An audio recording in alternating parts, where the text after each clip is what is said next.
25% of what number is 50? There's a few different ways to do this, and actually I'm going to show you some ways that I saw you all do this. So one way, if we're looking at this, 25% of what number is 50? So 25% as a decimal is 0.25. If I want 25% of some unknown number, I can call that x, all right? And say that is equal to 50. This, okay, 0.25 is 1/4, 1/4. 1/4 of x is 50. Now some of you just kind of wrote down 1/4 of what number is 50. And a lot of you said, well, it's 200. If you weren't sure right away and you want to do a little bit more math, okay, 1/4 of x is the same as x over 4, x divided by 4, which equals 50. We're dividing both x by 4 here. To undo that, I want to multiply both sides by 4. So I end up getting x equals 200. Okay? All right.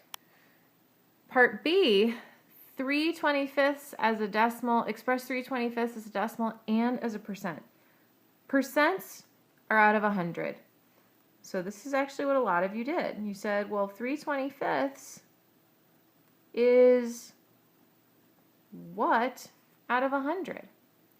And to make 25 100, you can multiply it by 4, but we have to multiply the numerator by 4 also.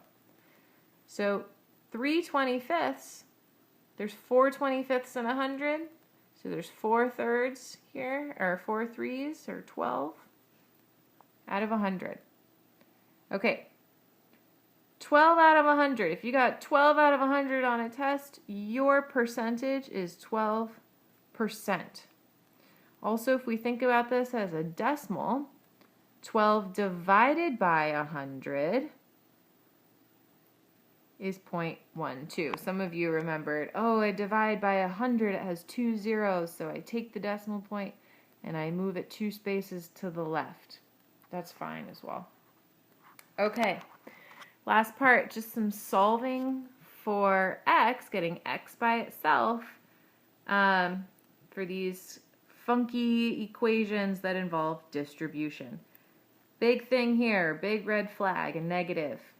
Don't lose your negative. Okay, so we've got -4 times the quantity 2x plus 1 equals 5. I'm going to distribute. So when I multiply the coefficient -4 times this term 2x, I multiply the coefficient -4 times the 2, okay, and get -8 times x. And I'm going to distribute the -4 to the -1. This is like a plus -4, because -4 times 1 is -4, equals 5. Trying to solve for x. Another way of saying that is isolate x, get x by itself. So I want to work farthest away from this term. I want all my numbers over here and all my x terms over here. So I'm going to add 4 to both sides. And I get -8x equals 9. I'm multiplying x by -8, so I want to divide both sides by -8. So x equals 9 over -8. Now, this negative in a fraction can go anywhere because a positive divided by a negative is a negative. But also, if I wrote this as a -9 divided by a +8, still a negative number. Okay, that works as long as there's only one negative symbol in your whole fraction. Or you could also say -9 eighths. I don't like this as much because the negative symbol and the fraction bar sometimes get, you know, blended together. So I actually prefer this one here because we tend to pay attention to the numerator sign, whether it's positive or negative, more. Okay, last one. Question 3, part B. Same steps. We're going to distribute. A times bx is a bx. A times c is a positive ac equals d. I'm trying to isolate x, so I want to work farthest away, okay? Get everything else on this side of the equation. If I'm adding ac, to undo that, I subtract ac from both sides. So this is equal to 0.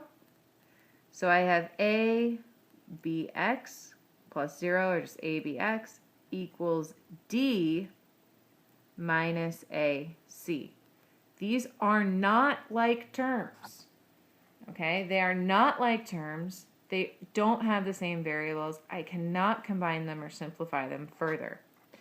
I still haven't isolated my x. I'm multiplying the x times this whole AB thing. So to undo that multiplication, I want to divide both sides by AB. And I have to divide this whole thing by AB.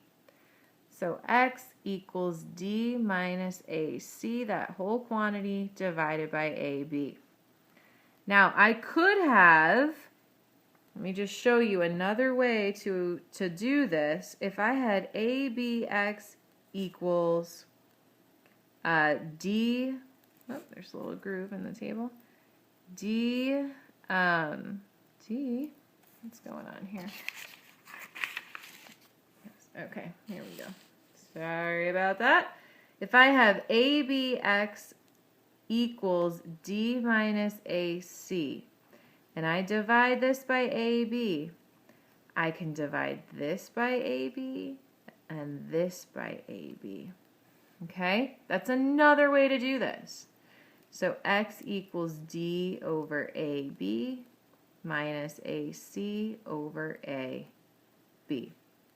So these two things are exactly the same.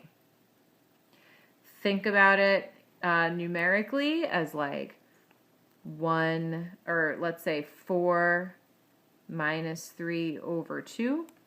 That's the same as 4 over 2